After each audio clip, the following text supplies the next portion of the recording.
আসসালামু আলাইকুম, সবাই কেমন আছেন? আশা করছি ভালো আছেন। অনেকেই জানতে চায় আমি বিড়ালদেরকে কিভাবে খেতে দেই। তা আজকে ওদের জন্য শুধু মাছ সেদ্ধ করছি, শুধুই মাছ। এর মধ্যে কোনো লবণ, ঝাল, হলুদ কিছুই দেব না। শুধু মাছ সিদ্ধ করছি পানি দিয়ে, প্লেন পানি দিয়ে মাছ সিদ্ধ করে ওদেরকে ঠান্ডা হলে বেছে দেবো। এখন মাছগুলো কাটা ছাড়িয়ে নিয়েছি, সব কাঁটাগুলো বেছে ফেলে দিলাম। আর যে পানি দিয়ে সিদ্ধ করেছি এই বাছা মাছের ভিতরে সেই সিদ্ধ পানিগুলো দিয়ে দিয়েছি। এগুলোতে অনেক প্রোটিন আছে। এই যে পিকু চলে এসছে বাচ্চাদেরকে নিয়ে। এই যে সবাই চলে এসছে, একটু আগে ঘুমিয়েছিল সব কটা। আয় আয়, নাও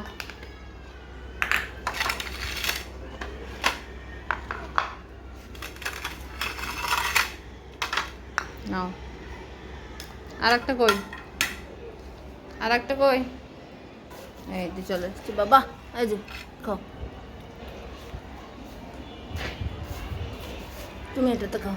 হুম, আচ্ছা আচ্ছা।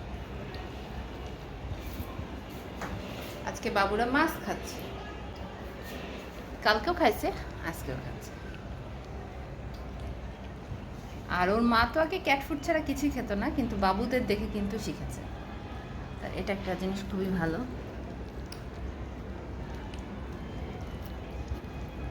সুন্দর করে মাছ খাচ্ছে না? মাশাআল্লাহ, আলহামদুলিল্লাহ। ওর মা আবার ওদিক চলে গেল কেন?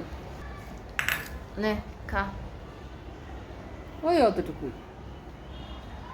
পরে অবশ্য এসে আবার ঘুরে ঘুরে খাবে বাচ্চারা। আর এই জায়গাটা আমাকে আলাদা করে পরিষ্কার করতে হবে, কারণ ওরা মাছ খেলে গোটা বাড়ি মাছ মাছ গন্ধ হয়ে যায়। কিন্তু তারপরে দিচ্ছি, যেহেতু মাছের প্রোটিনটা অনেক দরকার বাচ্চাদের জন্য, তাই আমি 2 দিন থেকে দিচ্ছি। মানে প্রতিদিনই চিকেন খাইছে, 2 দিন থেকে শুধু মাছ খাচ্ছে। ওদের ছোটো ছোটো বাটি আর কেনা লাগবে। ও মনে হয় আরও খাবে, ওর খাওয়া শেষ। এই যে তুমি এই মাছটা খাও। হুম, ওটার উপর পা দেয় না। হ্যাঁ, নাও।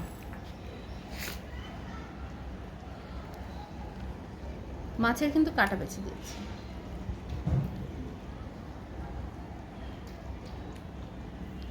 এদিক থেকে ভালো আসছে।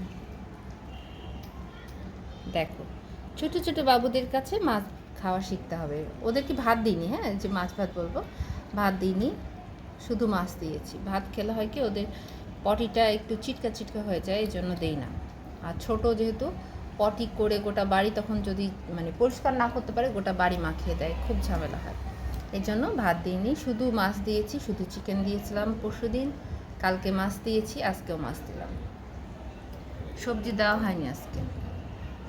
আমি অনেক ব্যস্ত, এত ব্যস্ত আছি যে আমি মানে ওদের কেয়ার নেওয়া, আমার বাসার কাজ, মেয়ের পরীক্ষা, মানে অনেক দিক দিয়ে। আবার ছোটোটাকে এখন হচ্ছে পিচ্ছে একটা বাবু যেটা পেয়েছিলাম, ওটা দুধ তৈরি করব, ওকে খাওয়াবো, কারণ পিকু এখন দুধ খাওয়াচ্ছে না।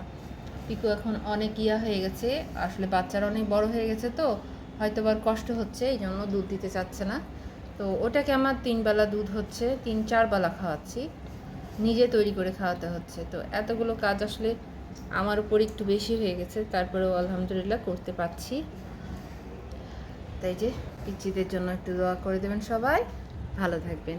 আল্লাহ হাফিজ।